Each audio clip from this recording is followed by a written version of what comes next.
दोस्तों, अगर आप बीजी अकाउंटिंग सॉफ्टवेयर इस्तेमाल करते हैं और अगर आप लोगों का बीएलएस एक्सपायर हो चुका है, तो आप लोग क्या कर सकते हैं? जैसे कि मेरा जो बीजी का लाइसेंस है, वो यानी 28 मार्च को एक्सपायर हो चुका है। जैसे मैं यहाँ पे एंटर करता हूँ, एंटर करने के बाद मेरे सामने दिखाई दे रहा है कि मेरा जो बीएलएस है, वो एक्सपायर हो चुका है 28 मार्च को। अगर मैं इसको अपडेट नहीं कराता हूं तो क्या फर्क पड़ेगा? सबसे बड़ा फर्क ये पड़ेगा कि पहले तो मैं कंपनी में बात नहीं कर सकता। मेरा कुछ भी प्रॉब्लम्स रहेगा, मेरा बिल बनाने में प्रॉब्लम्स आ रहा है या जीएसटी में कुछ प्रॉब्लम्स आ रहा है या फिर बीजी का कुछ फीचर्स के बारे में मुझे कंपनी से समझना है, तो कंपनी मुझे नहीं बता पाएगी। कारण फर्स्ट, जैसे मैं कॉल करूंगा आपका बीएलएस एक्सपायर है और आप इसको रिन्यू कराएं, उसके बाद आप हमें कॉल करें, तो मेरे सामने इस तरह की समस्या आएगी। तो मुझे क्या करना पड़ेगा? इसको रिचार्ज कराना पड़ेगा। रिचार्ज का मतलब बीएलएस। बीएलएस अपडेट कराना क्यों जरूरी है? अभी जिनका भी बीएलएस एक्सपायर हो जाता है, तो वो लोग कॉल करते हैं क्योंकि कंपनी उनको सपोर्ट नहीं करती। वो क्या करते हैं, यूट्यूब पे देखते हैं, कुछ प्रॉब्लम्स आती है, तो जैसे मेरा वीडियो सामने आ गया, मेरे पास कॉल किया, भैया मुझे कुछ रिक्वायरमेंट है। जो भी पर्सन जिसका बीएलएस एक्सपायर हो जाता है, वो कितना एडवांस रहता है, कितना उसको दिमाग लगाना पड़ता है। वो बोलेगा जी मुझे नया सॉफ्टवेयर लेना है, लेकिन मेरे कुछ प्रॉब्लम्स आ रही है छोटी मोटी, और आप इसको सॉर्ट आउट कर दो और मैं आपसे एक नया लाइसेंस परचेज करूंगा। जब मैं उसका सिस्टम देखता हूँ, भैया आपका तो बीएलएस एक्सपायर है, तो वो बोलेगा भैया करवाना है, अभी करवाऊंगा, मैं आपसे करवाऊंगा, एक दो दिन में करवा लूंगा। तो इस तरह के भी लोग हैं। आप लोग अगर बीएलएस एक्सपायर हो गया है, क्या क्या ऑप्शंस है जिसका आप यूज नहीं कर सकते, उसके बारे में बताऊंगा। और बीएलएस अपडेट कराना आपके लिए जरूरी क्यों है? अगर आप लोग कराना चाहते हैं तो 31 मार्च से पहले पहले आप कराएं, उससे आपको बेनिफिट मिल जाएगा। जो रेट है, ओल्ड रेट यानी जो पुरानी रेट है, उसमें आप बीएलएस अपडेट करा सकते हैं। आपको डिस्काउंट जितना मिलता है, जो कि मैंने रिसेंटली वीडियो एक बनाई थी, उसमें बताया था 20% का डिस्काउंट आप लोगों को मिलेगा। 1% का अगर आपको एडिशनल प्रॉफिट मिल रहा है, आदमी 1 लाख की जगह 2 लाख खर्चा कर देता है ओनली 1% के लिए। यहाँ वेरिएशन कितना आ रहा है? आपका जो 5,499 रुपये प्लस 18% एक सिंगल ईयर का प्राइस है। 3 ईयर का प्राइस कितना है? 10,800 प्लस 18% डिस्काउंट काट के। और अगर आप नॉर्मल नॉर्मल मतलब अभी जैसे कुछ भी डिस्काउंट डिस्काउंट कुछ भी नहीं चल रहा, ओल्ड रेट नहीं लग रही, तो आपको कितना पैसा पे करना पड़ेगा 3 ईयर के लिए? 5,499 इंटू 3 और इंटू 18%, कितना पैसा पे करना पड़ेगा? 19,466। मतलब कंटिन्यू अगर आप कराओगे, अगर डिस्काउंट नहीं मिलता है, तो कितना पैसा आपको पे करना पड़ेगा? तो एक बिजनेसमैन के लिए पैसा बहुत मायने रखता है, और वो 1% के लिए गेम खेल जाता है। आदमी खाली कार्टून के लिए माल खरीद लेता है। यहाँ पर आप लोग दिमाग लगा सकते हैं। अगर मैं यहाँ पे कैलकुलेशन करता हूँ, 10,800 इंटू 18%, वेरिएशन कितना आ रहा है? 6,000 रुपए का वेरिएशन आ रहा है। ये क्या कम होता है? आप गाड़ी अगर खरीद सकते हैं तो उसमें पेट्रोल भी डलवा सकते हैं, इतनी कोई बड़ी बात नहीं है कि नहीं डलवा सकते। तो अगर आप लोगों का बीएलएस एक्सपायर हो रहा है, तो आप इस कॉन्टैक्ट नंबर पे एक बार बात कर सकते हैं। आपको 1 ईयर का कराना है या 3 ईयर का कराना है, और आपके लिए क्या ये बेनिफिट मिल पा रहा है कि नहीं मिल पा रहा है? आपके लिए बेस्ट अपॉर्चुनिटी है कि आप लोग बीएलएस अपडेट करा सकते हैं। और बीएलएस अपडेट कराने पर आपको क्या क्या मिलता है, उन चीज़ों के बारे में मैं आज की वीडियो में बताने वाला हूँ। इसकी वीडियो मैंने काफ़ी बना रखी है, फिर भी मैं इसलिए बताना चाहता हूँ कि जो लोग जिनका बीएलएस एक्सपायर हो जाता है, वो लोग जब आते हैं, आने के बाद बोलते हैं कि भैया मैं क्यों कर रहा हूँ? ऐसा कोई जुगाड़ आप बताओ जिससे मेरा काम चल जाए। जुगाड़ कुछ भी नहीं होता है। अगर आपके पास सीरियल की है, आपका बीएलएस एक्टिव होगा, तब ही आपका की कंपनी से आएगा। फर्स्ट बात। सेकंड, अभी मैं इस पे क्लिक करता हूं, यहां पर दे रखा है मेरा जो बीएलएस एक्सपायर हो गया है तो मुझे ये चीज़ों का बेनिफिट नहीं मिलेगा, न्यू अपडेट्स नहीं मिलेगा, जीएसपी फीचर्स नहीं मिलेगा, क्लाउड सिंकिंग मोबाइल ऐप का मैं यूज़ नहीं कर सकता, बीएनएस ऐप का भी मैं यूज़ नहीं कर सकता, बीडीपीआईडी है इसका भी मैं यूज़ नहीं कर सकता, गूगल की कनेक्टिविटी है जैसे गूगल का ऑटो बैकअप, ये सारी चीज़ों का मैं यूज़ नहीं कर सकता। इवेंट नोटिफिकेशन है, ऑडिट ट्रायल है और टैक्सेशन है, ये सारी चीज़ों का मैं यूज़ नहीं कर सकता क्योंकि मेरा बीजी का बीएलएस एक्सपायर है। अब कोई के माइंड में ऐसा आ रहा होगा, सर आप तो पढ़ाते हो, आपने बीएलएस को अपडेट नहीं कराया और आप हमारे से बोलते हो कि बीएलएस आप अपडेट कराओ, लेकिन बीएलएस को अपडेट करवा लिया है। तो दोस्तों यहाँ पर जो मेरा बीएलएस है वो मैंने ऑलरेडी अपडेट करा लिया है।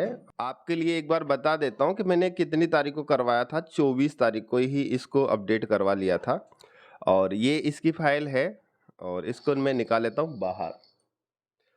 इसको मैंने बाहर निकाल लिया और बाहर निकालने के बाद एक बार मैं डेस्कटॉप पे डाल देता हूँ।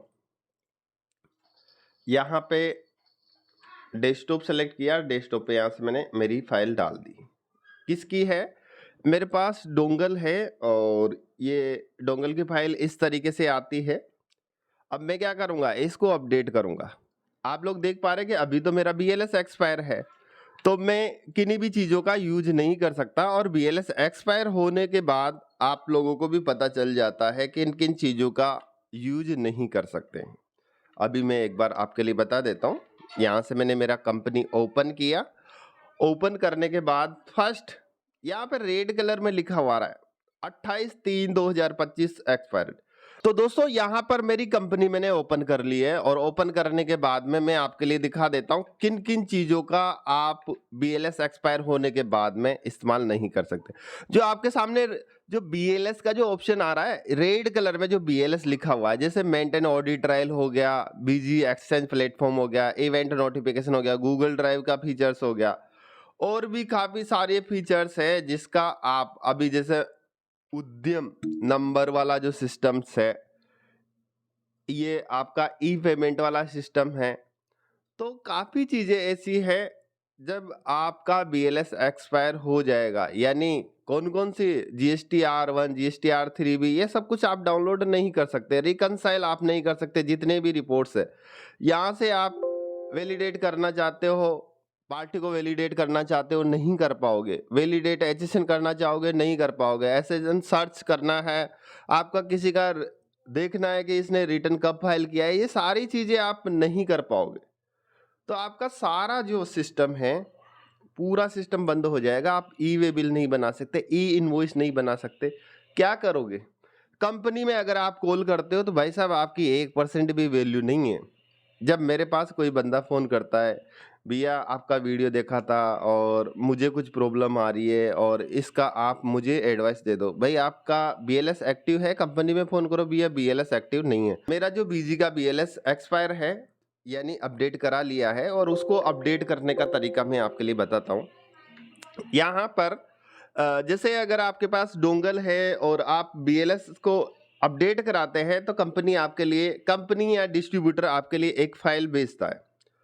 उस फाइल को आपको क्या करना है, लाइसेंस मैनेजमेंट का जो सिस्टम है इस पे आपको क्लिक करना है, अपग्रेड बीजी फॉर डोंगल। यहाँ से क्लिक किया, क्लिक करने के बाद जो मेरी फाइल है डेस्कटॉप पे है, यहाँ से मैंने क्लिक किया। अब यहाँ पर मैंने जो अपडेट कराया यहाँ से क्लिक किया, ओपन पे क्लिक किया और चेक अपग्रेड फाइल पे मैं जैसे ही क्लिक करूँगा, अपग्रेड पे जैसे ही क्लिक करूँगा तो आप लोग देख पा रहे हैं कि मेरा जो सीरियल नंबर है 14120 और 21.0 इसका वर्जन था और आप लोग देख पा रहे हैं कि 28/3/2025 को बीएलएस एक्सपायर हुआ है और मैंने अगर 3 साल का इसको अपडेट कराया है तो कितना पहुंच गया, 12/3/2028। जब 2028 आएगा जब तक क्या होगा, लेकिन अभी तो मैं 3 साल के लिए बिल्कुल फ्री हूं। तो आप लोग भी चाहे तो करा सकते हैं, ये जो अपॉर्चुनिटी है बार बार नहीं मिलेगी और पैसे बहुत मायने रहता है। बिजनेसमैन के लिए पैसे बहुत मायने रहता है। 100 रुपये के लिए आदमी गेम खेल जाता है तो 5-6 हज़ार रुपये बहुत बड़ी बात रहती है। तो अगर आप लोग चाहते हैं तो आप लोग करवा सकते हैं, ऐसा कोई प्रेशर नहीं है। और मैंने जो एग्जांपल दिया है कि आपके पास अगर BLS एक्सपायर है, जैसे आपकी गाड़ी में पेट्रोल खत्म हो जाता है तो आप धक्का देके चलवा सकते हो। एक कितना लिमिट रहता है, एक बार आदमी कर लेगा, 2 बार कर लेगा, बार-बार का ये काम सही नहीं है। आप लोगों को रिचार्ज तो कराना ही पड़ेगा। और कभी आपकी विंडो अपडेट करवा ली आपने, विंडो करप्ट होगी, उस केस में आपको करवाना ही पड़ेगा। फिर क्या कर लोगे आप? और पायरेटेड का आप भूल कर भी इस्तेमाल ना करें, क्योंकि एक बंदा कोई भी लाइसेंस पायरेटेड डाउनलोड कर लेता है, उसमें वो बिजनेस कर रहा है लाखों रुपए का। वो किस मोड में यूज कर रहा है? एंटरप्राइज मल्टी यूजर में। एंटरप्राइजेज मल्टी यूजर सॉफ्टवेयर का प्राइस कितना होता है उसको पता ही नहीं है। मैं आपके लिए बताता हूँ।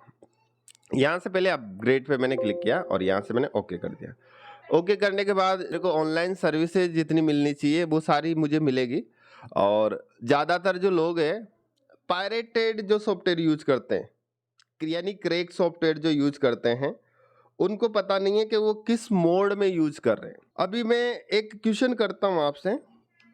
अगर जो कंपनी है, कंपनी का एक लाइसेंस मल्टी यूजर एंटरप्राइजेज की कॉस्ट कितनी रहती है? 57,999 प्लस 18%। अगर कंपनी का जो आप पायरेटेड सॉफ्टवेयर इस्तेमाल कर रहे हो, मल्टी यूजर एंटरप्राइजेज मोड में यूज कर रहे हो, तो कंपनी चाहे तो आपको यही सॉफ्टवेयर, भाई आप इसको यूज कर रहे हो तो यही आपको खरीदना पड़ेगा। अभी रास्ते चलते कोई भी 500 रुपये में बीजी सॉफ्टवेयर मिल गया, सर मुझे बिल डिजाइन का, मैं 1000 रुपये क्यों दूं आपके लिए? आप तो लूट रहे हो। बीजी सॉफ्टवेयर का प्राइस ही 500 रुपये है। अब उनको कैसे समझाए कि भाई जब आप ओरिजिनल सॉफ्टवेयर इतने का खरीदोगे और रियल में सॉफ्टवेयर का प्राइस कितना है? जैसे कस्टमर आता है, भैया 500 में खरीदा है, भैया 1000 में खरीदा है, आप बिल डिजाइन के या बारकोड डिजाइन के इतने पैसे मांग रहे हो, तो उनको रियल में मालूम नहीं रहता। सॉफ्टवेयर के अंदर इतनी कमियां भी नहीं है।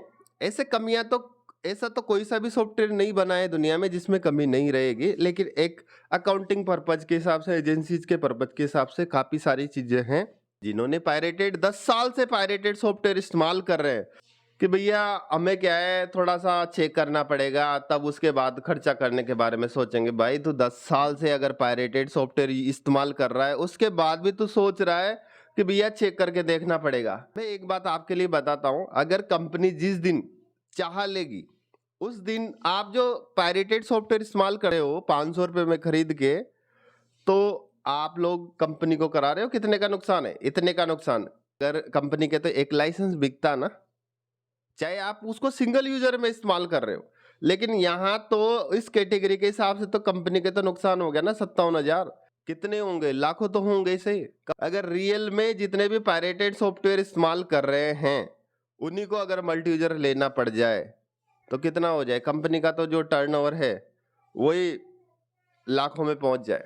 अगर 2-4 लोगों के साथ ऐसा किया जाए कि जो पायरेटेड सॉफ्टवेयर इस्तेमाल कर रहे हैं उनके लिए कंपनी द्वारा एक नोटिस भेजा जाए और उसमें लिखा जाए कि आपने कंपनी का इस पायरेटेड सॉफ्टवेयर का इस्तेमाल करके कंपनी का इतना नुकसान करा दिया है और आपको यही सॉफ्टवेयर आपको परचेज करना पड़ेगा। मेरी गारंटी है काफी लोग तुरंत उसी दिन बंद कर दे और कंपनी का लाइसेंस बिकना चालू हो जाए, क्योंकि लोगों के आदत पड़ चुकी है कि बीजी अकाउंटिंग सॉफ्टवेयर अच्छा सॉफ्टवेयर है और चलाना अच्छा लगता है, बिलिंग प्रोसेस अच्छा है, बहुत और सारी चीजें अच्छी है। लेकिन जब ऐसा हो जाए तो कितना मजा आ जाए। लोगों को रेस्पेक्ट करे। अभी कोई भी फोन करता है, भैया बीजी सॉफ्टवेयर का प्राइस क्या है? भैया 2 तरह की प्राइस है, एक ईयरली प्लान है और एक नॉर्मल प्लान है। ईयरली प्लान का बताया जाता है उनके लिए पैसा कितना, 6,999, और यहाँ पे बताया जाता है 14,999। तो सामने वाला अगर गलती से अपन ने पहले बता दिया कि 14,999 रुपये इसका प्राइस है, तो वो क्या बोलेगा? भैया लूट रहे हो आप तो, बीजी सॉफ्टवेयर का तो 6,999। तो अभी लोगों को समझ में नहीं आता कि बीजी की प्राइसिंग किस तरीके से। आप लोग जाए बीजी अकाउंटिंग सॉफ्टवेयर प्राइस, इस पे लिखे, किस पे? वेबसाइट पे लिखे, और वेबसाइट पे लिखने के बाद में यहाँ से आप चेक कर ले। और मेरा जरूरी नहीं है आप मेरे से खरीदो, मैं ये चाहता हूँ कि जो भी बीजी अकाउंटिंग सॉफ्टवेयर यूज़ करता है, उसको पता रहना चाहिए कि मैं जिस सॉफ्टवेयर को यूज़ कर रहा हूँ, उसकी कॉस्ट कितनी है। बहुत से लोग साल 2 साल से यूज़ कर रहे हैं, उसको उसका सीरियल नंबर तक मालूम नहीं है कि भैया मुझे तो मालूम नहीं है, मैं तो चलाता हूँ। कैसे लोग हैं? क्योंकि उसने पैसे से लिया ही नहीं है, उसने आज दिन तक रिन्यू कराया ही नहीं है, तो उसको कैसे पता रहेगा बीजी का सीरियल नंबर। अगर आप लोग परचेज करना चाहते हैं या बीएलएस अपडेट कराना चाहते हैं, तो आप लोग किस कंपनी का नंबर पे आप कॉल कर सकते हैं, या फिर आप जानकारी लेने के लिए आप मेरा जो नंबर है उस पे भी आप कॉल कर सकते हैं। और बेनिफिट यहाँ पर है, तो दोस्तों अभी मैंने मेरा जो बीएलएस है वो अपडेट कर लिया है, और इसके बाद मेरी जो कंपनी है मैं ओपन करके आपके लिए दिखा देता हूँ। यहाँ पे 28 मार्च 2025 यहाँ पे लिखा हुआ था। अब मैं देखता हूँ, यहाँ से मैंने एंटर किया। एंटर करने के बाद मैं यहाँ पे दोबारा से पूरा बंद करके मैं यहाँ से दोबारा से मेरी कंपनी ओपन करता हूँ। अब बीएलएस का जो डेट है वो क्या आता है, यहाँ से ओके किया। ओके करने के बाद में कितना आया, 12/3/2028। यहाँ से मैंने ओके किया। ओके करने के बाद अब मेरे जितने भी फीचर्स है उन सभी का मैं यूज कर पाऊंगा। आप देख पा रहे हो कि ये जितने भी फीचर है सभी को यूज कर पाऊंगा, और इसके अंदर भी जो मेरे पास या ई इनवॉइस, ई वेबिलर, ये जो सारे सब कुछ आ रहे थे वो भी मेरे पास सब कुछ ओके हो गया। तो दोस्तों अब आपको क्या करना है, डेट कराना चाहते हैं तो आपके पास टाइम है कि आप 31 मार्च से पहले कराएं। तो दोस्तों आज के लिए बस इतना ही, और मेरा वीडियो बनाने का मेन मकसद ये था कि जो भी पायरेटेड यूज करते हैं या फिर बीएलएस अपडेट नहीं कराते हैं, उनकी वैल्यू कुछ भी नहीं है, जीरो है, जीरो। इसलिए जीरो है कंपनी की निगाह में भी। बाकी यूट्यूब पे देख देख के आते हैं, भैया आपका वीडियो देखा था, मुझे ये करवाना है, वो करवाना है। जमाने भर की चीजें उनको करवानी है और पैसा खर्च करने की उनकी कैपेसिटी नहीं है। बीएलएस अपडेट नहीं करा पा रहा है। अगर जैसे कोई कलेक्शन इंजन है साहब, अब कलेक्शन इंजन का प्राइस कितना है, 9,000 प्लस जीएसटी। वो बोलेगा जी मेरा तो 500 रुपये वाला सॉफ्टवेयर है। कैसे होगा? ओरिजिनल सॉफ्टवेयर के साथ ही आपके जो भी कुछ एड ऑन है वो उसके साथ ही इंटीग्रेट होते हैं, ना कि पायरेटेड सॉफ्टवेयर के साथ। तो दोस्तों आज के लिए बस इतना ही। नेक्स्ट वीडियो में मिलूंगा नए टॉपिक के साथ। Thank you.